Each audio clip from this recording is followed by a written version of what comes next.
Hello and welcome to जीनो IAS. जीनो IAS की यूट्यूब चैनल पे आप सबका स्वागत है।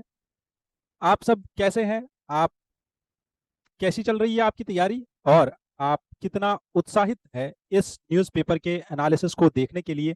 इसको जितना प्यार आप दे रहे हो वो तारीफ करने के लायक है, काबिल तारीफ है। आपने बहुत ही ज़्यादा हमें हमसे जुड़ने की कोशिश की है। बहुत सारे लोग हैं जो हमें कांटेक्ट कर रहे हैं, क्वेश्चंस का आंसर लिख रहे हैं, और बहुत ही दूर दूर इलाकों से, रूरल एरिया से लोग जुड़ रहे हैं हमारे साथ। जीनो आईएएस की ये पहल, द हिंदू न्यूज़पेपर, आपका करंट अफेयर्स, अगर आप देखो आज 7 सितंबर की डेट है और आपके एग्जाम में बहुत ही कम टाइम बचा है। मैं जितने भी यहाँ पे यूपीएससी के पीवाईक्यूज डिस्कस करता हूँ करंट अफेयर से रिलेटेड, मेजॉरिटी ऐसी होती है जो पिछले 8 से 10 महीने के अंदर अंदर न्यूज में रहा हो। और आज ये आप ये भी देखोगे कि जो इससे पहले, आज सितंबर से पहले जो भी न्यूज आर्टिकल्स न्यूज में रहे हैं और वो रिपीट हो रहे हैं, तो मैं आपसे वो भी रिपीट करवाऊंगा इसी न्यूज़पेपर के एनालिसिस में। आपसे ये वादा है कि पिछले 6 से 8 महीने में, आज से पहले सितंबर 2024 में जितने भी न्यूज आर्टिकल्स आए हैं और यूपीएससी से रिलेवेंट है, यूपीएससी के लिए इंपॉर्टेंट है, वो सारे न्यूज आर्टिकल्स का और वो सारी न्यूज का आपको इसी चैनल पे वीडियो मिल जाएगा। आप कमेंट सेक्शन में बताइए और अपना फीडबैक दीजिए कि आपको ये सेशंस कैसे लग रहे हैं। क्या ये सेशन सच में बाकी सब जितने भी यूट्यूब पे हिंदू न्यूज़पेपर के एनालिसिस के वीडियोस आते हैं उन सब से कितना ज़्यादा डिफरेंट है? और एक्चुअल में हम लोग की टीम इस चीज़ पे लगी हुई है, बहुत ज़्यादा मेहनत होती है इस चीज़ पे, उसके बाद ये आपके सामने लाया जाता है। हम इस न्यूज़पेपर एनालिसिस में क्या क्या करते हैं आपको एक बार फिर से बता देते हैं। एक, हम डेली पीवाईक्यू डिस्कस करते हैं। पीवाईक्यू का नॉलेज और इसके पीछे का लॉजिक, दोनों चीजें हम डिस्कस करते हैं कि विदाउट नॉलेज, अगर आपके पास नॉलेज नहीं है तो लॉजिक से कैसे सॉल्व होगा, और अगर आपके पास लॉजिक नहीं है तो नॉलेज से कैसे सॉल्व होगा, और नॉलेज कैसे न्यूज़पेपर से रिलेवेंट होती है ये भी आपको इसी न्यूज़पेपर में बताते हैं, इसी वीडियो में बताया जाता है। इस वीडियो में हम 8 से 10 न्यूज आर्टिकल्स डेली डिस्कस करते हैं। ऐसा नहीं होता है कि आपको बस 2-4 चीजें बता के छोड़ दिया जाए और आपके साथ वही, जिसको हमारे अजीत सर बहुत ही खूबसूरती के साथ बोलते हैं कि बेवकूफ बनाओ कार्यक्रम, ऐसा नहीं होता है यहाँ पे। यहाँ पे हर एक न्यूज आर्टिकल का स्टैटिक और करंट डायमेंशन दोनों आपको बताया जाता है। आपके साथ प्रीलिम्स और मेंस सारे पॉइंट्स अलग अलग करके डिस्कस किए जाते हैं और आपको बताया जाता है कि कौन सा पॉइंट मेंस का है और कौन सा पॉइंट प्रीलिम्स का है। और ये भी बताया जाता है कि आपका जो न्यूज़पेपर का एनालिसिस है, आप जो न्यूज़पेपर पढ़ोगे उसको आप अपने आंसर्स में यूज कैसे करोगे। और लास्ट में आपको एक और क्वेश्चन दिया जाता है जो आप डेली बेसिस पे उसका आंसर लिख के हमें सबमिट करोगे, तो हम आपकी आंसर राइटिंग में और ज्यादा आपको इंप्रूवमेंट दिलाएंगे और आपकी आंसर राइटिंग को और ज्यादा बेहतर बनाएंगे। ठीक है, तो let us start this discussion. और डिस्कशन स्टार्ट करने से पहले मैं आपसे ये चाहता हूं कि आप जल्द से जल्द, चाहे आप कहीं पे भी हो, आप कितने ही रिमोट एरिया में रहते हो, आप जीनो आईएएस की वेबसाइट पे, जीनो आईएएस के साथ कांटेक्ट करने के लिए व्हाट्सएप पे, टेलीग्राम पे और हमारे इंस्टाग्राम चैनल पे, फेसबुक पे हमसे जुड़िए। जुड़ने से आपको क्या क्या फायदे होंगे ये सब मैं आपको यहाँ पे बताना चाहता हूँ। हमारे साथ जुड़ने के बाद आपको ज्योग्राफी ऑप्शनल के कोर्स, जनरल स्टडीज का जियोग्राफी का कोर्स और one stop solution from basics to advance for geography, optional geography module, ये सारी चीजें आपको एक बहुत ही यूनिक अप्रोच में बताई जाएंगी। यूनिक अप्रोच में यहाँ पे क्यों बता रहा हूं और यूनिक अप्रोच हमारा है क्या असल में? यूनिक अप्रोच हमारा है अजीत सर का सबसे पहले wow approach, that is WhatsApp audio और वीडियो। जिस भी माध्यम में आप कंफर्टेबल है और आपको पर्सनल गाइडेंस चाहिए, आप व्हाट्सएप पे हमारे साथ कांटेक्ट कर सकते हैं, आप हमसे डायरेक्ट कॉल पे जुड़ सकते हैं और आप हमसे लाइव वीडियो कॉन्फ्रेंसिंग के थ्रू वीडियो सेशंस में जुड़ सकते हैं हमारे साथ। और वन ऑन वन आपकी पर्सनल गाइडेंस की जाएगी हमारे मेंटर्स के द्वारा, हमारे एक्सपीरियंस्ड फैकल्टीज के द्वारा। इसके साथ साथ हमारा मेंस आंसर राइटिंग प्रोग्राम, जिसमें हम आपको डेली एक मेंस का क्वेश्चन देते हैं, आप उसको लिखते हैं और हमें सबमिट करते हैं। इसी के साथ साथ आपको डेली बेसिस पे सेल्फ असेसमेंट के लिए हमारे यूट्यूब चैनल पे, हमारे कम्युनिटी पोस्ट पे रोज सुबह 10 बजे एमसीक्यूज मिलना शुरू हो गया है। आप जाइए और ये एमसीक्यूज डेली अपना प्रैक्टिस कीजिए। प्रैक्टिस करने के बाद इन एमसीक्यूज का एक्सप्लेनेशन देखिए, इनके आंसर्स देखिए और ये भी चेक कीजिए कि आप कितना रेडी है एग्जाम के लिए। रेडी ही नहीं, ये 10 एमसीक्यूज डेली आपके 10 टॉपिक्स को एनरिच करेंगे और 10 टॉपिक्स को तैयार करके आपको देंगे। इसके साथ साथ जीनो आईएएस का ऐप है जो आप गूगल प्ले स्टोर पे जाके डाउनलोड कर सकते हैं। इस ऐप में हमने बहुत सारा कंटेंट जो कि हाईली स्पेसिफाइड कंटेंट है, क्यूरेटेड कंटेंट है और आपके लिए तैयार किया गया कंटेंट है, ताकि आपकी प्रिपरेशन जो है वो बहुत ही इजी हो जाए, आपके लिए इजी हो जाए ये एग्जाम निकालना। जीनो आईएएस की ऐप आप गूगल प्ले स्टोर से डाउनलोड कर सकते हो, और जीनो आईएएस के बाकी सारे चैनल्स जैसे यूट्यूब का चैनल, जीनो आईएएस का हिंदी वाला चैनल और अजित तिवारी सर का पर्सनल चैनल, ये सारे चैनल्स आप यूट्यूब पे जाके सब्सक्राइब कर सकते हो।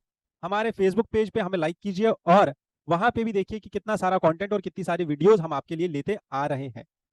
हम इस डिस्कशन को स्टार्ट करने से पहले ये देखते हैं, ब्रायन टासी का एक कोट है जो बोलता है that inspiration comes from with in your self, कि आप अपने आप से खुद प्रोत्साहन लीजिए। कैसे लेंगे? कि कल अगर मैंने 5 घंटा तैयारी करी, 5 घंटा पढ़ाई की और इसमें से मेरे प्रोडक्टिव 4 आवर्स थे और मैंने 5 घंटे में 5 चैप्टर्स कंप्लीट कर लिए, ठीक है, अब इसी चीज से आप इंस्पायर होकर अगले डेट पे 6 चैप्टर्स की तैयारी कीजिए, 6 चैप्टर्स कंप्लीट कीजिए। One has to be positive, आपको हमेशा पॉजिटिव, ऑप्टिमिस्टिक, फ्यूचरिस्टिक और सोल्यूशन ओरिएंटेड रहना होगा। आपको हमेशा ये ध्यान में रखना होगा कि मेरे साथ आगे लाइफ में जो भी होगा वो पॉजिटिव होगा, अच्छा होगा, मेरे लिए बहुत ही अच्छी चीजें आने वाली है। जितना अच्छा आपका दिमाग होगा, जितनी अच्छी सोच आपकी होगी, जितना आप अच्छा सोचेंगे, उतनी ही अच्छी अच्छी चीजें आपके साथ होती जाएंगी। When you are positive, good things will happen. जब आपका मन ऑप्टिमिस्टिक होगा, जब आपका मन पॉजिटिव होगा, जब आपके मन में पॉजिटिव एनर्जी होगी, आपका ऑरा पॉजिटिव होगा, तो आपके साथ बहुत ही अच्छी अच्छी चीजें होंगी। जैसा आपका दिमाग आपको बोलेगा, जैसा आपका दिमाग जितना पॉजिटिव एनर्जी रिलीज करेगा, उतनी ही यूनिवर्स भी आपके लिए पॉजिटिव चीजें लेता आएगा। इसी पॉजिटिव नोट के साथ हम शुरू करेंगे आज का डिस्कशन। आज के डिस्कशन में 7 सितंबर को हमारे पास 11 न्यूज आर्टिकल्स है। कितने हैं? 11 न्यूज आर्टिकल्स। 11 न्यूज आर्टिकल्स में मैं आपको बताता हूं, आज द हिंदू में एक्सप्लेन्ड सेक्शन नहीं आता है सैटरडे को, और सैटरडे को यूजुअली कम इंपॉर्टेंट एडिटोरियल्स आते हैं, और इसी में एक एडिटोरियल है जो पूरा सेक्शन आता है एडिटोरियल का, उसमें से एक ही एडिटोरियल था जो मुझे लगा आपके साथ डिस्कस करना चाहिए। इस एडिटोरियल में भी हमारे लिए उतनी ज्यादा इंपॉर्टेंट चीजें नहीं है, सिवाय इसके कि हम इसका कॉन्सेप्ट समझें। इस कॉन्सेप्ट में हम ये समझेंगे कि फिस्कल डेफिसिट क्या होता है, डेट टू जीडीपी रेशियो क्या होता है, और इंटरेस्ट पेमेंट्स क्या होती है, और हम इन तीनों चीजों को कनेक्ट करने के बाद फिस्कल प्रूडेंस कैसे ला सकते हैं हमारी इकोनॉमी में। इसके साथ जो बाकी सारे एडिटोरियल्स यहाँ पे न्यूज आर्टिकल्स आप देख रहे हो, इनमें हम जैसे मल्टी ड्रग रेजिस्टेंट टीबी और इसका जो नया इलाज आया है जिसका नाम है बी पाम, ये भी हम देखेंगे ये क्या है। इसका स्टैटिक पोर्शन कवर करेंगे, येट एन होल प्रोजेक्ट का स्टैटिक पोर्शन कवर करेंगे। ओनम फेस्टिवल देखेंगे, और ओनम फेस्टिवल में आथम पेजेंट्री होती क्या है, कौन सा ये सेरेमनी यहाँ पे होती है, ये सारी चीजें देखेंगे। कॉर्ड जुडिशियल अपॉइंटमेंट्स हाई कोर्ट और सुप्रीम कोर्ट में कैसे होती है ये भी देखेंगे।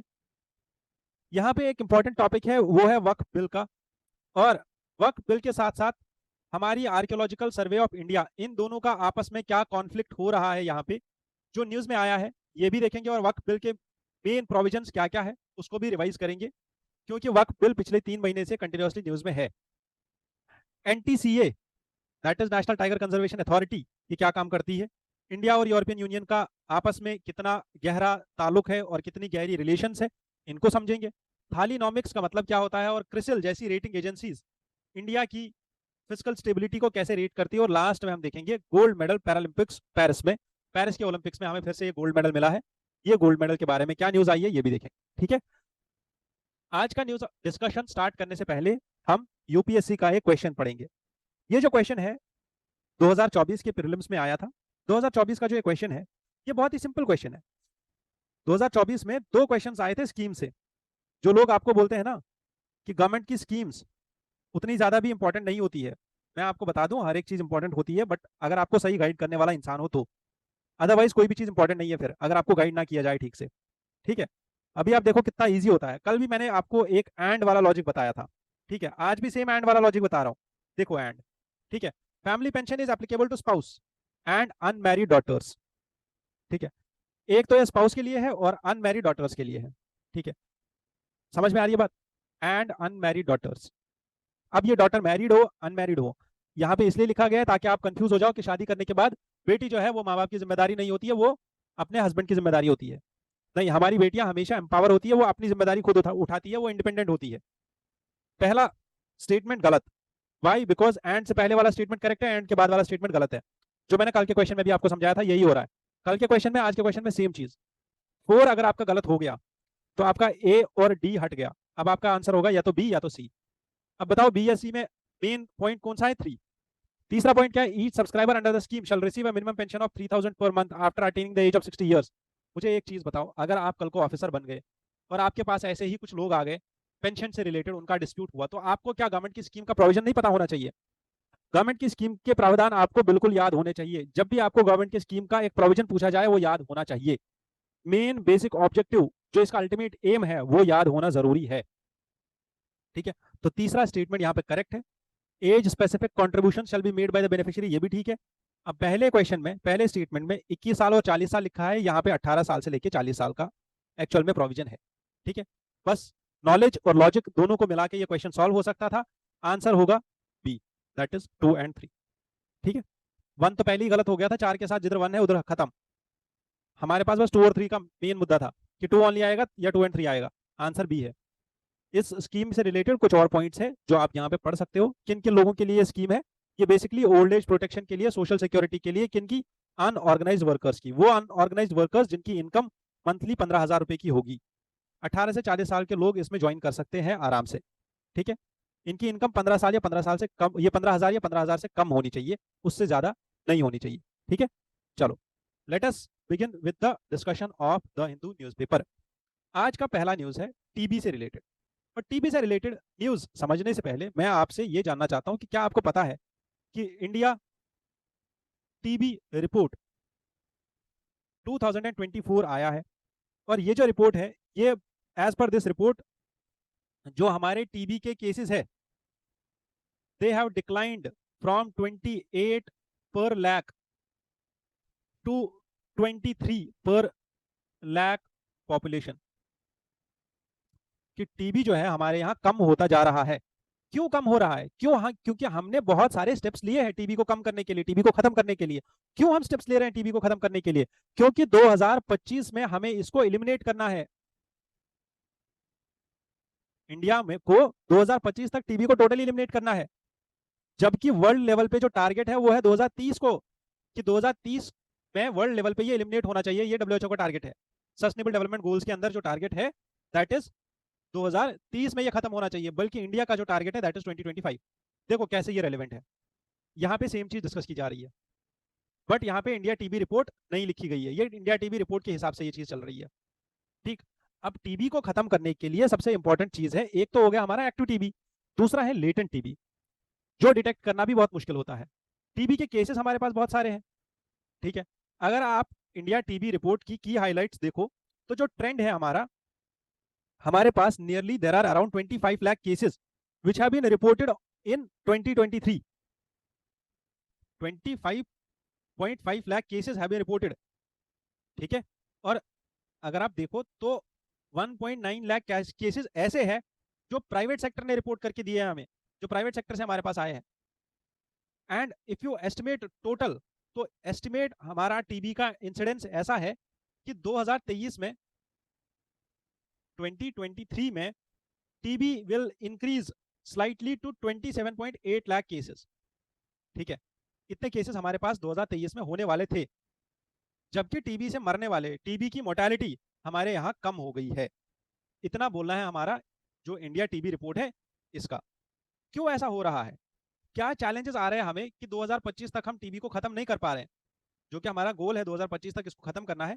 इसमें प्रॉब्लम्स क्या क्या आ रही है? सबसे पहली प्रॉब्लम है हमारी जो पॉपुलेशन है वो अंडर नरिश्ड है। अराउंड 7.5 लाख टीबी पेशेंट्स जो है वो अंडर नरिश्ड है।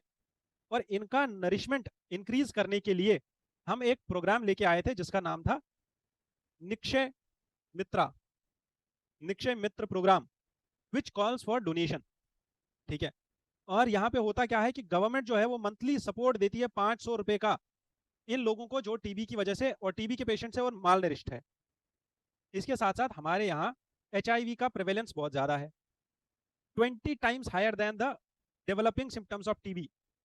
ठीक है, जितने भी लोग को एचआईवी है उनका टीबी अट्रैक्ट करने के चांसेस बहुत ज्यादा है। 20 times more than the normal people. उसके बाद हमारे यहाँ डायबिटीज बहुत ज्यादा है। तीसरा हमारे यहाँ अल्कोहल एंड टोबैको का यूज बहुत ज्यादा है। अब इन सब चीजों की वजह से और पोल्यूशन के साथ मिला के इन सब चीजों की वजह से हमारे पास क्या हो रहा है, टीबी के केसेस बढ़ रहे हैं। अब केसेस ही नहीं बढ़ रहे हैं, टीबी के अगेंस्ट में रेजिस्टेंस भी बढ़ रहा है। मतलब जितने आप एंटीबायोटिक्स खा रहे हो, ठीक है, जितने आप एंटीबायोटिक्स खा रहे हो उससे जो आपका मेन बैक्टीरियम है जिसकी वजह से टीबी हो रहा है वो ड्रग रेजिस्टेंट हो रहा है। ड्रग रेजिस्टेंट मतलब ये जो पहले ड्रग्स इनको दिए जा रहे थे जैसे बेडाक्यूलिन, प्रिटोमेनिड, लिंजोलिड, मॉक्सीफ्लॉक्सिन, ये तो अभी और दिए जाएंगे, बट इसके साथ जो और ज्यादा ड्रग्स दिए जा रहे थे वो अब काम ही नहीं कर रहे हैं। अभी जो बीपी या बी पाम है ये इसीलिए लाया गया क्योंकि एंटीबायोटिक्स इससे पहले कितने टाइम तक खाने पड़ते थे, कम से कम 1 साल से ऊपर ऊपर टाइम के लिए खाने पड़ते थे। 18 से 24 महीने तक कंटिन्यूअसली एक ट्रीटमेंट लेना पड़ता था टीबी के पेशेंट को, और डेली उसको 13 से 14 टैबलेट्स खानी पड़ती थी, तब जाके वो ठीक होता था 2 साल के टेन्योर में। बट अब जो नया हमने ट्रीटमेंट लेके आया है जिसको हेल्थ मिनिस्ट्री ने अप्रूवल दिया है, ये ट्रीटमेंट का नाम ही है B palm treatment, B palm regimen. इसमें 4 मेन ड्रग्स है, एक है बेडाक्यूलिन, प्रिटोमेनिड, लिंजोलिड एंड मॉक्सीफ्लैक्सिन। ये 4 टैबलेट्स ऐसी है जिसमें एक पेशेंट को बस 6 से 8 महीने तक ये टैबलेट्स लेनी है और डेली दिन में 3 से 4 टैबलेट्स लेनी है बस, और 6 से 8 महीने में वो पेशेंट जो है वो ठीक हो जाएगा। क्लियर, यहां तक समझ में आ गया? टीबी से रिलेटेड न्यूज, टीबी से रिलेटेड डेटा और टीबी से रिलेटेड नया जो इलाज आया है, जो नई चीज आई है। अब ये जो न्यूज है ये आज से पहले 10 अगस्त की न्यूज है। 10 अगस्त 2024 के न्यूज़पेपर में ये आर्टिकल आया था जिसमें बोला गया था कि इंडिया जो है ऐसा एक नया ट्रीटमेंट लेके आ रहा है, ठीक है, और ये ट्रीटमेंट दोनों multi drug resistant TB, MDR TB और एक्सडीआर टीबी दोनों को ट्रीट करने के लिए बनाया गया है। 6 महीने का इसका टेन्योर होगा और 18 से 24 महीने का जो पहले वाला ट्रीटमेंट था वो खत्म होकर अब 6 महीने पे आ जाएगा। ठीक है, क्लियर, समझ में आया? ये जो रेजिमेंट है ये इससे पहले अफ्रीका, पाकिस्तान और यूक्रेन में इंप्लीमेंट किया गया है, ये दवाइयां वहां चल रही है, तब जाके अब इंडिया में भी इसको अप्रूवल मिला है। वहां पे इसका रिजल्ट अच्छा आया है इसीलिए इंडिया में भी अप्रूवल मिल गया है। ठीक है, तो एक्सटेंसिवली ड्रग रेजिस्टेंट टीबी और एमडीआर दोनों के लिए ये आया हुआ है। ठीक है, समझ में आई बात? याद रहेगा, इसको याद रखना जरूरी है। ठीक है, और इसको रेकमेंड किसने किया है? इसको रेकमेंड करने वाली ऑर्गेनाइजेशन है WHO। तो दोनों न्यूज आपसे कवर कराई, एक आज की और एक इससे पहले अगस्त के महीने की न्यूज, दोनों कवर कर ली हमने इसी एक डिस्कशन में।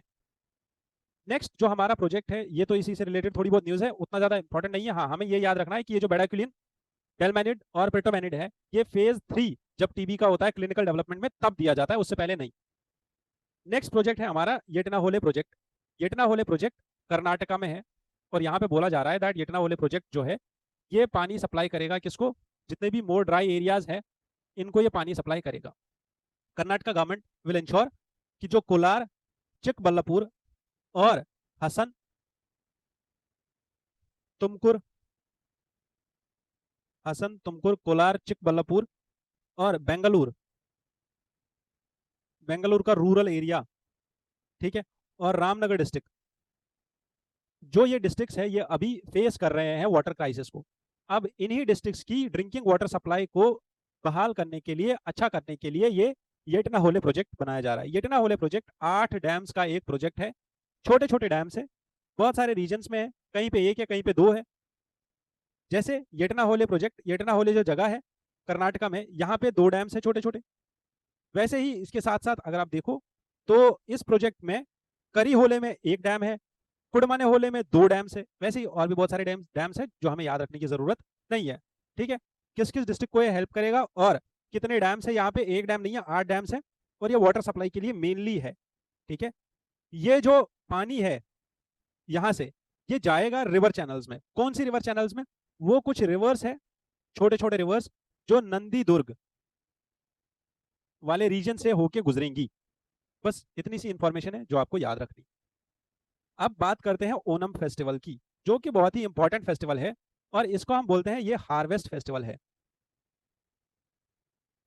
कि जब भी किसानों को हार्वेस्ट करना होता है अपना खेती तब जाके ये फेस्टिवल मनाया जाता है।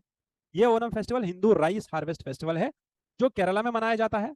और केरला में क्यों मनाया जाता है? क्योंकि महाबली जो वहां के रूरल थे एक टाइम के, उन्होंने असुराज के साथ लड़ाई करने के बाद वो वापस आए थे, उनको हराने के बाद वापस आए थे। वंस ही केम बैक, तो उनके वेलकम में लोगों ने ये ओणम फेस्टिवल सेलिब्रेट किया। ओणम फेस्टिवल में कुछ कुछ और जो यहाँ पे है कल्चरल इवेंट्स किए जाते हैं। जैसे यहाँ पे फूलों से डेकोरेट किया जाता है, जिसको हम पू कलाम बोलते हैं, फूलों का डेकोरेशन। एक वेजिटेरियन फीस्ट, मतलब बहुत बड़ी दावत रखी जाती है जिसमें सब लोग आके खाना खाते हैं, इसको हम बोलते हैं ओनासदिया और ओनासादिया। इसके साथ एक ग्रैंड ओनम थिरुवोनम प्रोसेशन होता है, जिसमें सारे लोग ऐसे स्ट्रीट पे चलते चलते डांस करते हैं और म्यूजिक होता है। और लोग जो यहाँ पे है ना, वो अलग अलग तरीके के कलर्स लगा के ह्यूमंस को डिफरेंट टाइगर्स और हंटर्स की शक्ल दे देते हैं। ठीक है, उनके पास बो एंड एरो होता है और टाइगर्स जैसा कलर ये लोग अपने आप पे लगा देते हैं। इसीलिए इस चीज को टाइगर डांस भी बोला जाता है। ठीक है, अब इस डांस फॉर्म को बोलते हैं पुल्लिकल्ली। टाइगर डांस को क्या बोलते हैं? पुल्लिकल्ली। ये एक स्ट्रीट फोक आर्ट है जो ओणम फेस्टिवल में किया जाता है। महाराजा रामावर्मा शक्थम ने इसको इंट्रोड्यूस किया था। इसके साथ साथ जो और डांस फॉर्म्स है जैसे कथकली, कोइनियत्तम, कूड़ियत्तम, थिरुकुरा थिरुवथिरकल्ली, चाकियार कूथू एंड ओट्टम थुल्लल, ये सारे परफॉर्मेंसेज यहाँ पे किए जाते हैं ओणम के दौरान। ओणम के दौरान इसमें सबसे इंपॉर्टेंट है कूड़ियत्तम। क्यों? कूड़ियत्तम एक यूनेस्को का इंटेंजिबल कल्चरल हेरिटेज है। अब यही यूनेस्को का जो ये कल्चरल इंटेंजिबल हेरिटेज है, इसमें 13 चीजें थी, अब इसमें 14 हो गई है। और गरबा इसमें लेटेस्ट एडिशन है जो यूपीएससी ने 2024 में पूछा था। ठीक है, 2024 के पेपर में ही गरबा डांस के बारे में पूछा गया था। यूपीएससी ने पूछा that UNESCO intangible cultural heritage में लेटेस्ट एडिशन कौन सा है। ठीक है, समझ में आई बात? चलो आगे। अब यहां तक तो समझ में आ गया ओणम फेस्टिवल क्या है, कैसे मनाया जाता है। ओणम फेस्टिवल को स्टार्ट करते टाइम एक मेन यहाँ पे ना रिचुअल होता है जिसको बोलते हैं आथम पेजेंट्री। हम सबको पता है कि केरला में, वायनाड में अभी बहुत बड़ी ट्रेजेडी हुई थी, तो इसीलिए ये सोचा जा रहा था कि क्या आथम पेजेंट्री यहाँ पे मनाई जाए या नहीं मनाई जाए। बट वहाँ के स्टेट गवर्नमेंट ने और एग्जीक्यूटिव कमेटी ने ये बोला कि हाँ ठीक है, हम मना सकते हैं, और आथम पेजेंट्री को अलाउ कर दिया गया। आथम पेजेंट्री है क्या? ये एक प्रोसेशन है which is offered one of the few opportunities for many artists and we did not want to take that away। ठीक है, प्रोसेशन है जिसमें ये लोग निकलते हैं और रास्ते पे चलते हैं और ये सब चीजें, ये परफॉर्मेंसेज होती है ओणम की। ठीक है, खत्म। चलो आगे। ये वाला एडिटोरियल हमारे लिए इंपॉर्टेंट है। एडिटोरियल को समझने से पहले हमें समझना है फिस्कल डेफिसिट, या फिस्कल डेफिसिट समझने से पहले हम समझते हैं कि व्हाट इज फिस्कल प्रूडेंस। ठीक है, जो एडिटोरियल यहाँ पे बात कर रहा है फिस्कल प्रूडेंस की, ये फिस्कल प्रूडेंस का मतलब क्या है? फिस्कल प्रूडेंस का मतलब ये होता है कि एक कंट्री फिस्कली, फाइनेंशियली अपनी फिस्कल पॉलिसी को स्टेबलाइज करे। इतना स्टेबलाइज करे कि हमारी फिस्कल पॉलिसी में कोई थ्रेट्स ना हो। ठीक है, अचानक से हमें क्राइसिस का सामना ना करना पड़े। ये आर्टिकल लिखा है दो ऐसे डिस्टिंग्विश्ड ऑथर्स ने, एक है रंगराजन, एक है डीके श्रीवास्तव। ये दोनों लोग इतने ज्यादा प्रोमिनेंट है इकोनॉमी में कि आपने इनका नाम जरूरी सुना होगा। रंगराजन आरबीआई के इससे पहले गवर्नर भी थे, अभी एक यूनिवर्सिटी में प्रोफेसर है। जो डीके श्रीवास्तव है, ये भी मद्रास स्कूल ऑफ इकोनॉमिक्स में प्रोफेसर है। अब दोनों ही बहुत ज्यादा इंपॉर्टेंट लोग हैं। और डीके श्रीवास्तव फाइनेंस कमीशन में भी रह चुके हैं और 16 फाइनेंस कमीशन में एडवाइजरी काउंसिल में है ये। अब इनको समझ नहीं होगी इकोनॉमी की, और इनका आर्टिकल समझना हमारे लिए कितना इंपॉर्टेंट है और कितना डिफिकल्ट हो सकता है अगर आप खुद से ट्राई करो, वो आपको अभी पता चलेगा। ठीक है, अब फिस्कल स्टेबिलिटी के लिए हमें यह समझना होगा कि फिस्कल स्टेबिलिटी आती कैसे है।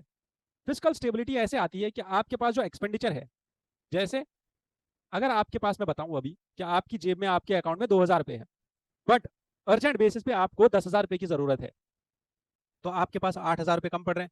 ठीक है, ये 8,000 रुपए लॉजिकली आपके पास होने चाहिए सेविंग्स में। ठीक है, तब जाके आपका फिस्कल प्रूडेंस मेंटेन होगा, तब जाके आप फिजिकली अपने आप को प्रूडेंट बताओगे कि मेरे पास इतनी सेविंग्स है कि मैं अपना खर्चा और अपनी क्राइसिस दोनों को मैनेज कर सकता हूं। वैसी ही बात होती है एक कंट्री की। ठीक है, और समझना यह है कि अगर हम फिजिकल डेफिसिट समझे तो इसका मतलब क्या है कि हमारे पास जो रेवेन्यू है वो कम है, किससे? एक्सपेंडिचर से। कि जितना हमारा खर्चा है उससे कम है हमारी इनकम, इसीलिए हमारा आ रहा है डेफिसिट। जैसे मैंने आपको भी सिंपल एग्जांपल दिया, 2000 आपके पास है, 10,000 का खर्चा, 8,000 आप डेफिसिट में हो। आपको 8,000 कहीं से लेके आने हैं, कहां से लेके आओगे? बोरो करोगे। बोरो करोगे तो मतलब आपने लोन लिया कहीं से। ठीक है, लोन लिया तो लोन वापस पे भी करना है। एक तो आपको इंटरेस्ट पे करना होगा और दूसरा आपको प्रिंसिपल अमाउंट पे करना होगा। अगर आप इंटरेस्ट पे कर रहे हो और आपने इतना ज्यादा लोन ले लिया अब कि आपको लत लग गई क्या आपको लगा कि यार एक बार क्राइसिस आई थी तो मेरे पास पैसा तो आ गया था लोन से, तो अब मैं क्या करता हूँ, छोड़ो कमाना, बाद में देखा जाएगा कमाई कब जाएगी, अभी एक काम करते हैं खर्चे के लिए चला लेते हैं लोन से खर्चा। और इतना ज्यादा लोन आपने ले लिया कि आपके पास इंटरेस्ट पेमेंट ही इतना ज्यादा हो गया कि आपका जितना भी रेवेन्यू है वो सारा इंटरेस्ट पेमेंट में जा रहा है, आप प्रिंसिपल पे ही नहीं कर पा रहे हो, और प्रिंसिपल भी अगर पे कर पा रहे हो तो आपको अपने खर्चे के लिए बच ही नहीं रहा है कुछ। ठीक है, एक ऐसी ही कंडीशन 1980s में पैदा हुई थी इंडिया में, जिसके बाद फिर हमें 1990s में इकोनॉमिक रिफॉर्म्स लेने पड़े, क्योंकि हमारा बैलेंस ऑफ पेमेंट क्राइसिस में आ गया था, हमारे पास पैसा बचा कुछ नहीं था, हमारे पास फॉरेक्स रिजर्व में सेविंग्स कुछ नहीं थी। ठीक है, इसीलिए हमें यह समझना है कि कितना ज्यादा जरूरी है फिस्कल डेफिसिट को कम करना और डेट टू जीडीपी के रेशियो को मेंटेन करना। अब मैंने यहाँ पे आपको क्या बोला कि हमने बोरो किया, हमने लोन ले लिया, लोन लेके हम क्या कर रहे हैं, हमने लोन लिया बट हमारा जो जीडीपी है, जितना हमारी कंट्री प्रोड्यूस कर रही है, इसके कंपैरिजन में जितना हमने डेट क्रिएट किया है, जितना हमने लोन लिया है, अगर ये ज्यादा है, इसका मतलब क्या है कि हमें इंटरेस्ट भी ज्यादा पे करना है। अगर ये ज्यादा हो गया लोन और हमें इंटरेस्ट भी ज्यादा पे करना पड़ रहा है, तो हम क्या करेंगे, हमें मजबूरन और लोन उठाना पड़ेगा, और जितना हम लोन उठाते रहेंगे उतना ही हमारे बैंकरप्ट होने के चांसेस बहुत ज्यादा है, उतनी ही उस कंट्री में क्राइसिस आने के चांसेस बहुत ज्यादा है। जैसे श्रीलंका में हुआ, पाकिस्तान में हुआ, और वेनेजुएला में हुआ, और भी बहुत सारी कंट्रीज में ऐसा हुआ। ऐसी चीज इंडिया को नहीं फेस करनी पड़े, इसीलिए हमारी गवर्नमेंट कंटिन्यूअसली 2018 के बाद, जब से हमने fiscal responsibility budget management act लाया, तब से लेके आज तक हम कंटिन्यूअसली दो चीजों पे काम कर रहे हैं। एक ये है कि हमारा डेट टू जीडीपी रेशियो कम हो जाए, और दूसरा ये है कि हमारा जो ये फिस्कल डेफिसिट है ये कम हो जाए। इसीलिए इस साल के बजट में भी हमारी जो फाइनेंस मिनिस्टर है मिस निर्मला सीतारमन, उन्होंने बोला दैट हम 2026 के बाद 4.5% रखना चाहेंगे अपना फिस्कल डेफिसिट, इसको कम करना चाहेंगे, और कम करते करते इसको 4.5% पे लाना चाहते हैं। अब ऑथर का ये कहना है कि ये चीज हम तभी अचीव कर सकते हैं जब हमारा डेट टू जीडीपी रेशियो भी कम हो जाए। ठीक है, ये पूरा डिस्कशन है इस एडिटोरियल का। इस एडिटोरियल में और भी बहुत सारी चीजें डिस्कस की गई है जो स्टैटिस्टिकल पॉइंट ऑफ व्यू से इंपॉर्टेंट है, जबकि यूपीएससी के परस्पेक्टिव से इंपॉर्टेंट नहीं है, क्योंकि इतना डीपली यूपीएससी नहीं पूछता है। बट यहाँ पे एक चीज है जो आप हाईलाइट कर सकते हो, वो है ये कि बाकी सारी कंट्रीज में डेट टू जीडीपी रेशियो या ratio of interest payment to revenue receipt, कि एक कंट्री का रेवेन्यू रिसीट मतलब उनकी इनकम, उनका रेवेन्यू कितना ज्यादा है और उनको इंटरेस्ट पेमेंट कितना करना पड़ रहा है, इसके बीच का रेशियो, ये जब ये कंट्रीज निकालती है तो यूके का, जापान का और यूएसए का it is around 5.5, 6.5 and 8.5 according to IMF. But यहीं पे अगर ये रेशियो हम इंडिया का देखें तो इट्स 24%। ठीक है, जो कि हमें ठीक करना पड़ेगा, और यहीं पे प्रॉब्लम्स है हमारे बजट में, हमारी फिस्कल पॉलिसी में। ठीक है, because the author says it took just 1 year for central debt to GDP ratio, जो 50% था 2019-20 में, कोविड-19 आ गया और वो 60% पहुंच गया डेट टू जीडीपी रेशियो। अब इसको आप देखो, एक क्राइसिस आने के बाद कितना ज्यादा इंक्रीज हो जाता है, अब अगर ये ओवर इंक्रीज हो गया तो कितना प्रॉब्लम हो सकता है हमारे लिए, ये ऑथर यहाँ पे हाईलाइट कर रहे हैं ये चीज। अभी तक की आई होप आपको ये एडिटोरियल बहुत ही अच्छे से समझ आ गया होगा। अभी भी अगर कोई कंफ्यूजन है तो आप ये वीडियो दोबारा देख सकते हो, या फिर आप मुझसे कॉन्टैक्ट भी कर सकते हो। Next, this editorial talks about the collegium system. अब कोलिजियम सिस्टम का मतलब क्या है, कोलिजियम सिस्टम आया कहाँ से, और कोलिजियम सिस्टम यहाँ पे क्यों डिस्कस किया जा रहा है इस न्यूज़ में। तो हिमाचल प्रदेश में हुआ ऐसा कि यहाँ पे कुछ जजेस को अपॉइंट करना था। अब जजेस को अपॉइंट करने के लिए कोलिजियम सिस्टम है। कोलिजियम सिस्टम का मतलब क्या है, जजेस को अपॉइंट करने के लिए कॉन्स्टिट्यूशन में हमारे पास दो आर्टिकल्स हैं। Article 124 talks about supreme court के जजेस को कैसे अपॉइंट किया जाए। आर्टिकल 217 बोलता है कि हाई कोर्ट के जजेस को कैसे अपॉइंट किया जाए। दोनों आर्टिकल्स में एक वर्ड लिखा हुआ है, दैट इज कंसल्टेशन, कि प्रेसिडेंट ऑफ इंडिया जो है वो कंसल्ट करेगा। किसको कंसल्ट करेगा, जजेस को। कौन से जजेस को कंसल्ट करेगा, प्रेसिडेंट कंसल्ट करेगा जजेस को। कौन से जजेस को कंसल्ट करेगा, whomsoever he deems fit, जो भी जज उसको लगेगा कि मुझे इसको कंसल्ट करना है, उसको कंसल्ट करेगा और उसके बाद ही अपॉइंटमेंट करेगा। बट इस आर्टिकल को एक्सप्लेन करने के लिए सुप्रीम कोर्ट में दो केसेस आए, दो ही नहीं 3 केसेस आए। ठीक है, अभी इसी कंसल्टेशन वर्ड को एक्सप्लेन करने के लिए सुप्रीम कोर्ट में कुछ केसेस आए। 1993 की बात है, और 1993 से पहले 1981 में एक केस आया। इस केस का नाम था SP Gupta versus union of India case, ठीक है। इसी केस को हम बोलते हैं फर्स्ट जजेस केस 1981, जिसमें सुप्रीम कोर्ट ने बोला कि ये जो कंसल्टेशन वर्ड है इसका एक्चुअल मतलब है कॉन्करेंस, विच मीन्स कि जुडिशियरी जो है, the ruling favour that the executive over the judiciary, that is कि यहां पे एग्जीक्यूटिव को भी हम कंसल्ट कर सकते हैं, बट कंडीशन यहां पे ये है कि प्रेसिडेंट ऑफ इंडिया किसको कंसल्ट करेगा। तो यहां पे बोला गया था सेकंड जजेस केस में कि दो सीनियर मोस्ट जज जो सुप्रीम कोर्ट के होंगे उनको कंसल्ट करेगा।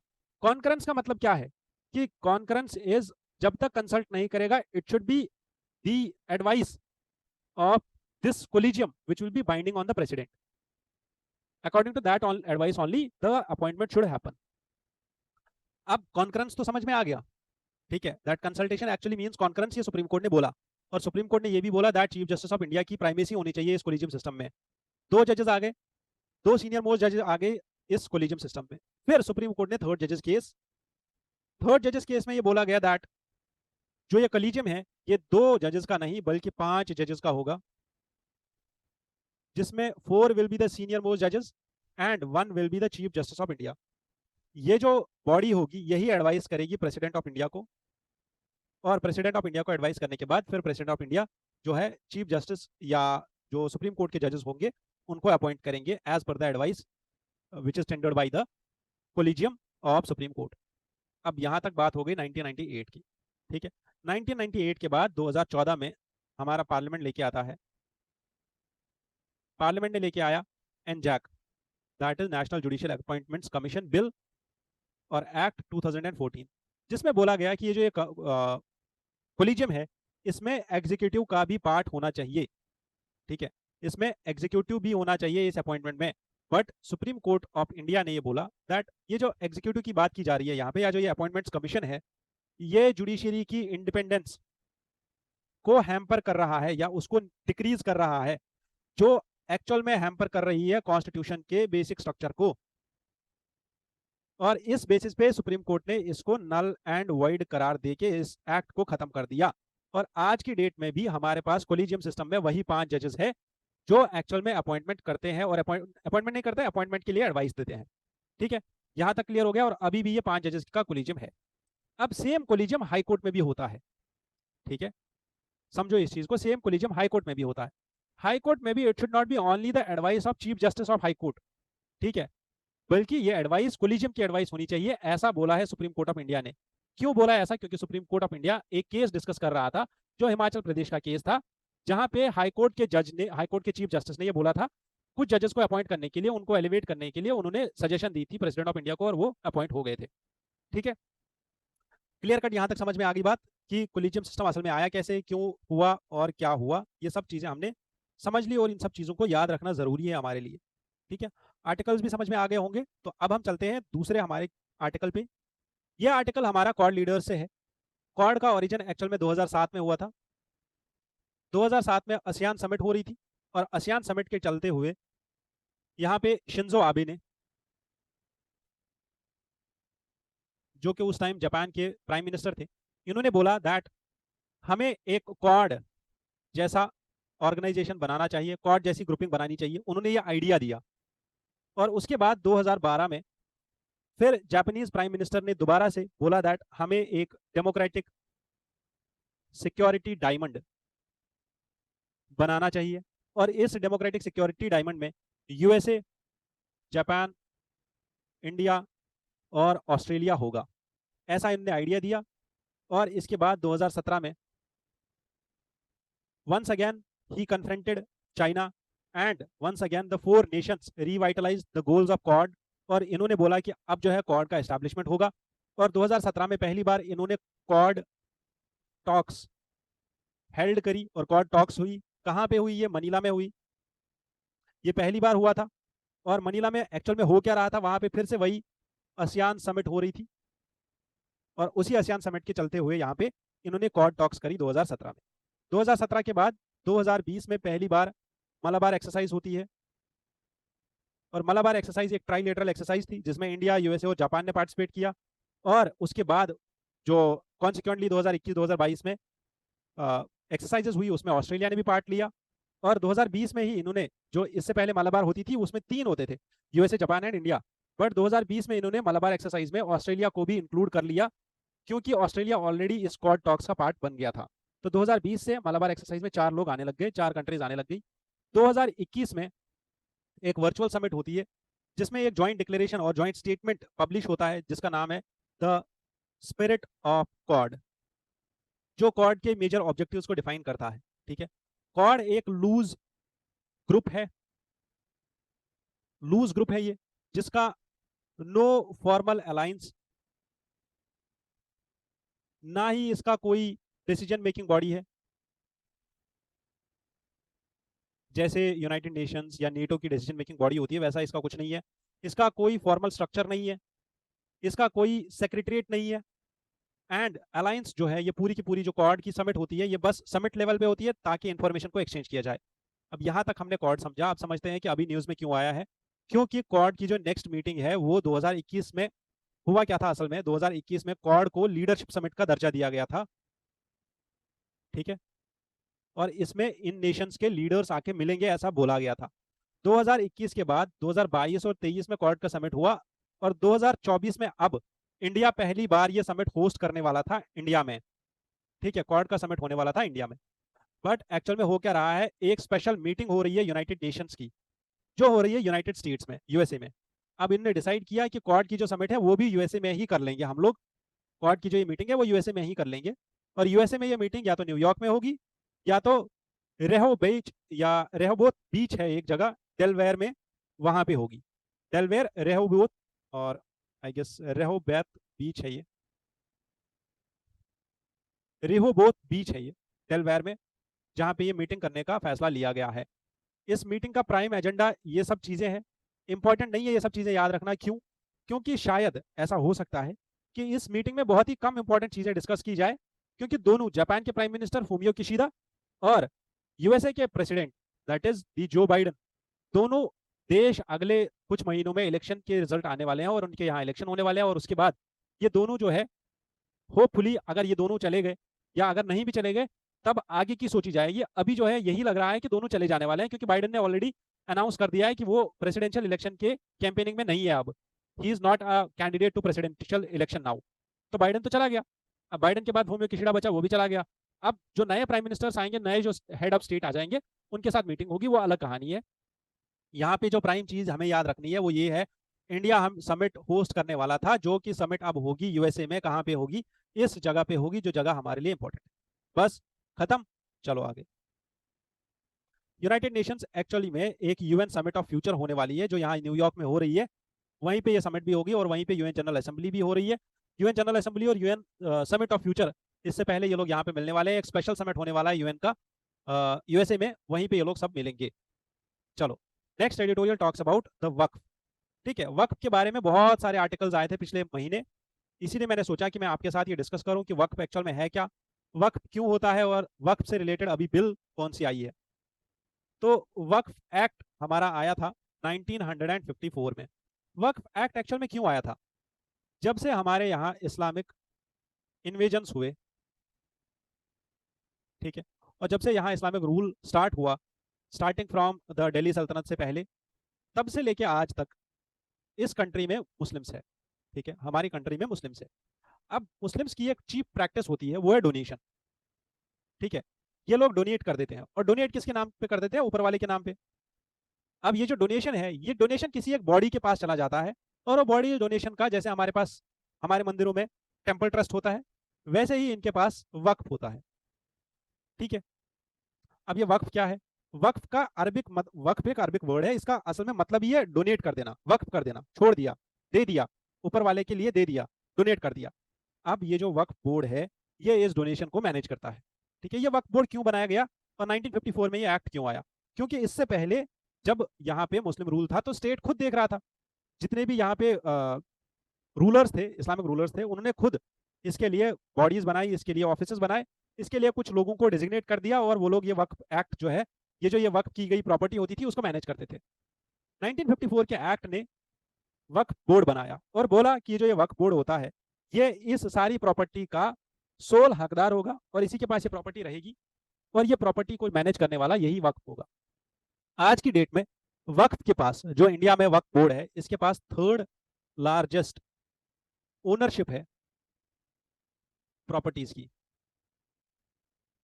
ठीक है, इससे ज्यादा जो है वो रेलवेज और आर्मी के पास है। बस समझ में आ रही बात? हमारे यहाँ जो सबसे ज्यादा प्रॉपर्टी है वो इसी वक्त के पास है, थर्ड लार्जेस्ट, आर्मी और रेलवेज के बाद। प्रॉब्लम यहाँ पे ये हो रही है कि ये जो ओनरशिप है, अगर कोई प्रॉपर्टी है वो वक्त की प्रॉपर्टी है या नहीं, ये डिसाइड करने वाला भी वक्त खुद ही होता है। समझ में आ रही बात? ये प्रॉपर्टी वक्त की है या नहीं है, ये भी डिसाइड करने वाला वक्त ही है। और एक बार अगर वक्त ने बोल दिया कि ये वाली प्रॉपर्टी ABC जो प्लॉट ऑफ लैंड है या बिल्डिंग है या शॉप है या मॉन्यूमेंट है, ये मेरा है, एक बार अगर वक्त ने ऐसा बोल दिया, तो उसके बाद जो ओनस और बर्डन ऑफ प्रूफ होता है, ये उसी बंदे के ऊपर हो जाता है। उसी इंसान को ये प्रूव करना पड़ता है कि ये प्रॉपर्टी मेरी है, जिसकी ये प्रॉपर्टी पहले थी, जो क्लेम कर रहा है। वक्त ने बोल दिया मेरी प्रॉपर्टी, तो ये वक्त की प्रॉपर्टी हो गई। अब ये वक्त की प्रॉपर्टी है या नहीं, ये प्रूव करने के लिए उस बंदे के ऊपर बर्डन है जिसकी वो प्रॉपर्टी थी। तो प्रॉब्लम यहाँ पे ये हो रहा था कि बहुत सारे पेंडिंग केसेस इतने ज्यादा है वक्त के अगेंस्ट में कि इसकी जो प्रॉपर्टीज है वो एक्चुअल में वक्त की नहीं है, या जो प्रॉपर्टीज वक्त के पास है वो बस ऐसे दी गई है, जो बस एक आप समझ लो कि ओरली प्रॉपर्टी के ओनर ने बोल दिया ये लो ये वक्त की प्रॉपर्टी है, मैंने दे दी वक्त। तो ऐसा नहीं होना चाहिए था, ऐसा नहीं करना चाहिए था। अब प्रॉब्लम यह है कि ऐसा होने के बाद हुआ क्या है एक्चुअल में, अब बहुत सारी प्रॉपर्टीज वक्त के पास चली गई। अभी प्रॉब्लम यह आ रहा है, इन प्रॉपर्टीज में कुछ मॉन्यूमेंट्स ऐसे हैं जो ASI के साथ या जिनका मैनेजमेंट ASI के पास है। ये मॉन्यूमेंट्स कल्चरल एंड हेरिटेज के लिए इंपॉर्टेंट है, इंडिया के कल्चर एंड हेरिटेज के लिए इंपॉर्टेंट है। जैसे फतेहपुर सीकरी का फोर्ट जो अकबर ने बनाया था, वैसे ही अटाला मस्जिद जो जौनपुर की है, ठीक है, one of the prominent structure. ऐसे ही 53 मॉन्यूमेंट्स है इंक्लूडिंग फतेहपुर सीकरी, जो वक्फ की प्रॉपर्टी में आते हैं और वक्फ ने इनको डिक्लेयर किया है एज वक्फ प्रॉपर्टी।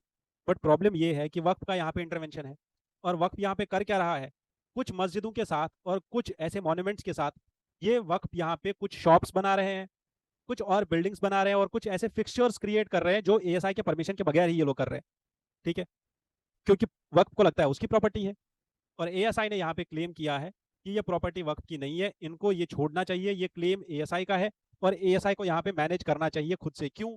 क्योंकि ASI के साथ जो ये कॉन्फ्लिक्ट क्रिएट हो रहा है उससे हमारा कल्चर एंड हेरिटेज जो है वो खराब हो रहा है। क्लियर कट यहाँ तक समझ में आ गया वक्फ है क्या? अभी रिसेंटली वक्फ बिल आया था पार्लियामेंट में। वक्फ बिल क्या करना चाहता है? वक्फ बिल असल में बोर्ड, ये जो ये वक्फ बोर्ड है, इस बोर्ड में यूजुअली एक IAS अधिकारी होता है जो मुस्लिम होना जरूरी है, वही इसका जो है वक्फ बोर्ड का मेन मैनेजर होता है, CEO होता है बेसिकली। वक्फ बोर्ड में कुछ मेंबर्स होते हैं जो मेंबर्स यूजुअली मुस्लिम होते हैं।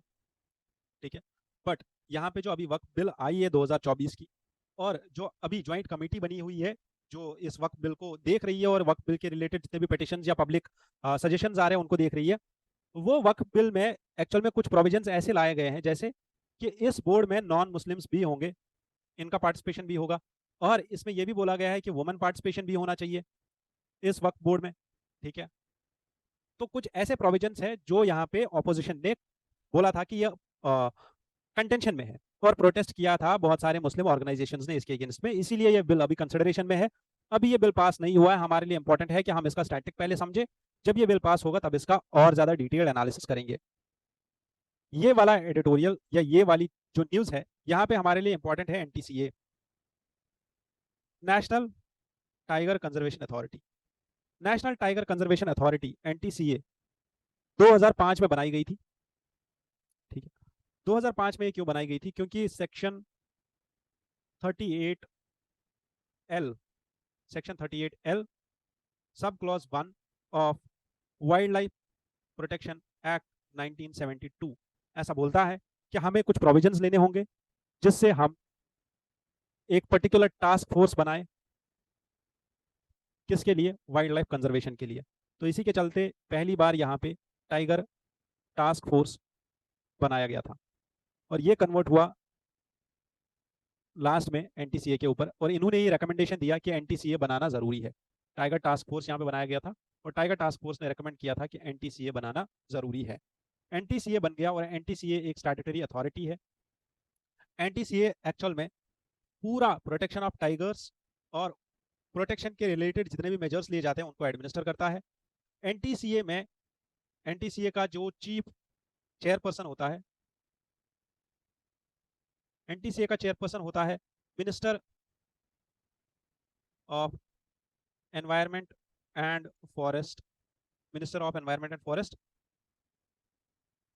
और इसका जो वाइस चेयरपर्सन होता है that is the minister of state in the ministry of environment and forest, environment forest and climate change, ठीक है, MOEF। इस मिनिस्ट्री के 2 लोग। फर्दर इसमें कुछ मेंबर्स ऑफ पार्लियामेंट होते हैं और इसमें secretary of ministry of forest, environment, forest and climate change ये भी होता है और कुछ और मेंबर्स भी होते हैं, ठीक है। मेनली इसका चेयरपर्सन हमें याद रखने की ज़रूरत है, और जो सेक्रेटरी ऑफ स्टेट होता है और जो सेक्रेटरी ऑफ मिनिस्ट्री होते हैं वो याद रखने की ज़रूरत है। NTCA conducts a country wide, country level assessment, ये एक सर्वे करता है जो कंट्री नेशनल लेवल पे असेसमेंट की जाती है फॉर टाइगर्स, कि कितने सारे टाइगर्स हैं इंडिया में, उनके को प्रेडेटर्स कि उनके साथ साथ हाइनास कितने हैं, लायंस कितने हैं, बिग कैट्स कितने हैं, और इनके लिए प्रे लाइक बाकी सारे हर्बीवोर्स कितने सारे हैं अवेलेबल जिनको ये टाइगर्स खा सकते हैं, और इसके साथ साथ इनका जो हैबिटाट है वो कितना डेवलप्ड है और वो उसको कंजर्व करने की कितनी ज़्यादा ज़रूरत है। ये सर्वे हर 4 साल में होती है एक बार। ये असेसमेंट सर्वे जो है कौन करता है? एनटीसीए करता है। अब एनटीसीए यहाँ पे न्यूज़ में क्यों है? क्योंकि एनटीसीए ने एक लेटर लिखा हुआ है 19 स्टेट्स को, और 19 स्टेट्स को बोला क्या है? एनटीसीए ने बोला कि जितने भी आपके यहाँ टाइगर जोन्स है, जिस एरिया में टाइगर रहता है, उस टाइगर जोन का एक कोर एरिया होता है, उस कोर एरिया में लोग रह रहे हैं, हैबिटेशन है, इन लोगों को यहाँ से निकालो और इनको रिहैबिलिटेट करो, इनको दूसरी जगह पे रिहैबिलिटेट करो, इनको दूसरी जगह पे जगह दो रहने की। ऐसा इन्होंने 19 स्टेट्स के लिए बोला। अगर आप देखो यहाँ पे अराउंड अराउंड हमारे पास 591 विलेजेस है जो टाइगर रीजन के, टाइगर जोन के कोर एरिया में आते हैं। इसमें अराउंड 65,000 फैमिलीज रहती है। अब प्रॉब्लम यह है कि इतना लार्ज स्केल पॉपुलेशन को आप डिस्प्लेस करोगे, 53 टाइगर रिजर्व से आप इनको निकालोगे, 848 विलेजेस है यहाँ पे, और 90,000 फैमिलीज है जो कोर जोन में रह रही है, ठीक है। आप इतने सारे लोगों को निकालोगे वहां से, ठीक है, तो कितना ज्यादा इंपॉर्टेंट है और कितना ये बड़ा एक मूव है। और इन सब लोगों के राइट्स कहाँ जाएंगे? इन सब लोगों के राइट्स को देखते हुए जो एक्टिविस्ट्स है उन्होंने बोला कि इन सब लोगों के राइट्स जो वाइल्ड लाइफ प्रोटेक्शन एक्ट के अंदर, फॉरेस्ट राइट्स एक्ट के अंदर, right to fair compensation and transparency in land acquisition, rehabilitation and resettlement act, schedule caste and schedule tribe prevention of atrocities act, इन सारे एक्ट्स के अंदर जो इन लोगों को राइट्स मिले हुए हैं वो राइट्स कंप्लीटली वायलेट हो जाएंगे अगर ऐसा किया गया तो, जैसा एनटीसीए की लेटर में लिखा गया है। अब ऐसा होगा या नहीं होगा वो अलग बात है, बट यहाँ पे हमें जो चीज याद रखनी है इस न्यूज से वो ये है कि एनटीसीए के पास ये पावर है कि वो ऐसी रेगुलेशन, ऐसा लेटर लिख सकती है और लोगों के रिहेबिलिटेशन के लिए स्टेट को इंस्ट्रक्ट कर सकती है। ठीक है, समझ में आई बात? बस। नेक्स्ट इज इंडिया और यूरोपियन यूनियन के रिलेशंस।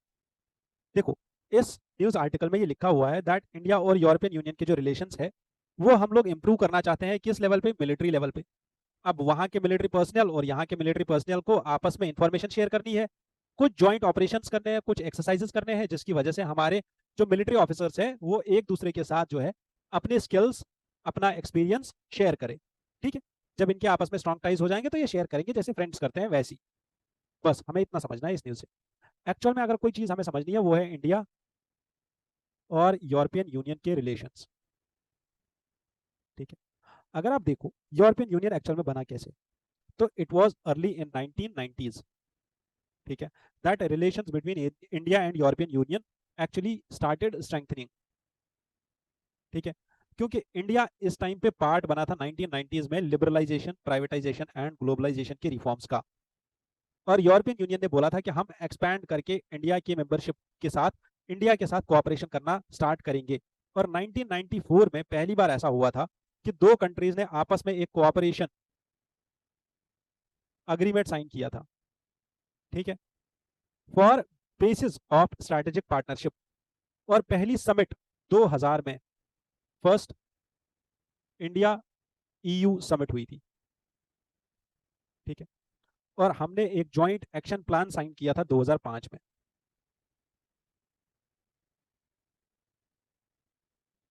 ये प्लान क्यों साइन किया गया था? ताकि हम कोऑपरेशन कर पाए, कहां पे? Trade, investment, security, defence, education, ठीक है। और उसके बाद इसको 2017 में हमने फिर रिन्यू करा। 2017 में रिन्यू करने के बाद हमने इसमें डिफेंस, फॉरेन पॉलिसी वगैरह और फीचर्स ऐड करे। प्रेजेंट टाइम्स में हम दोनों आपस में एक साथ काम कर रहे हैं और हमारा इकोनॉमिक कोऑपरेशन ऐसा है कि इंडिया और यूरोपियन यूनियन का आपस में जो ट्रेड है that is around 88 billion euros. Investment की अगर बात करें तो फॉरेन इन्वेस्टमेंट जो इंडिया में है from European Union that amounts to around 87.3 billion euros, ठीक है। इंफ्रास्ट्रक्चर डेवलपमेंट, इंडिया के एफर्ट्स को मॉडर्नाइज करने के लिए यूरोपियन यूनियन बहुत सारे इंफ्रास्ट्रक्चर डेवलपमेंट भी यहाँ पे कर रहा है। स्ट्रैटेजिक पार्टनर लेवल हमारा डायलॉग है और हमारा आपस में एक मैकेनिज्म एस्टैब्लिश्ड है जिसको बोलते हैं high level political dialogue,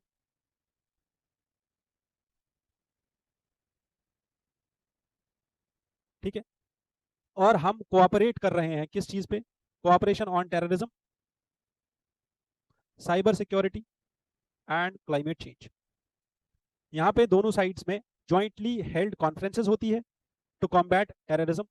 security cooperation में यूनाइटेड नेशंस में हम दोनों साथ रहते हैं, मल्टीलेटरल ऑर्गेनाइजेशंस में हमारा साथ है। यूरोपियन यूनियन का एक प्रोग्राम है जिसका नाम है होराइजन 2020। क्या नाम है?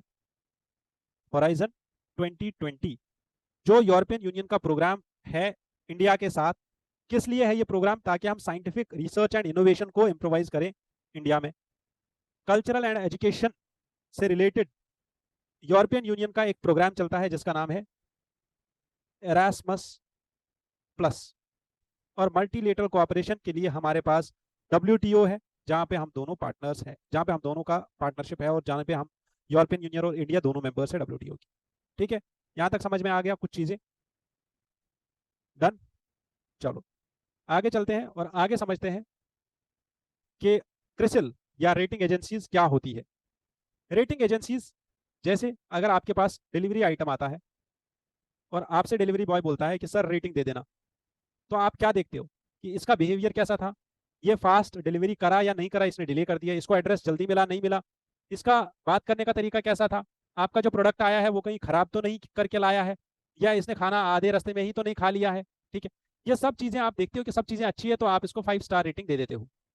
सिमिलरली कुछ एजेंसीज है वर्ल्ड लेवल पे, ठीक है, जो देखती है डिफरेंट कंट्रीज का फाइनेंशियल स्टेबिलिटी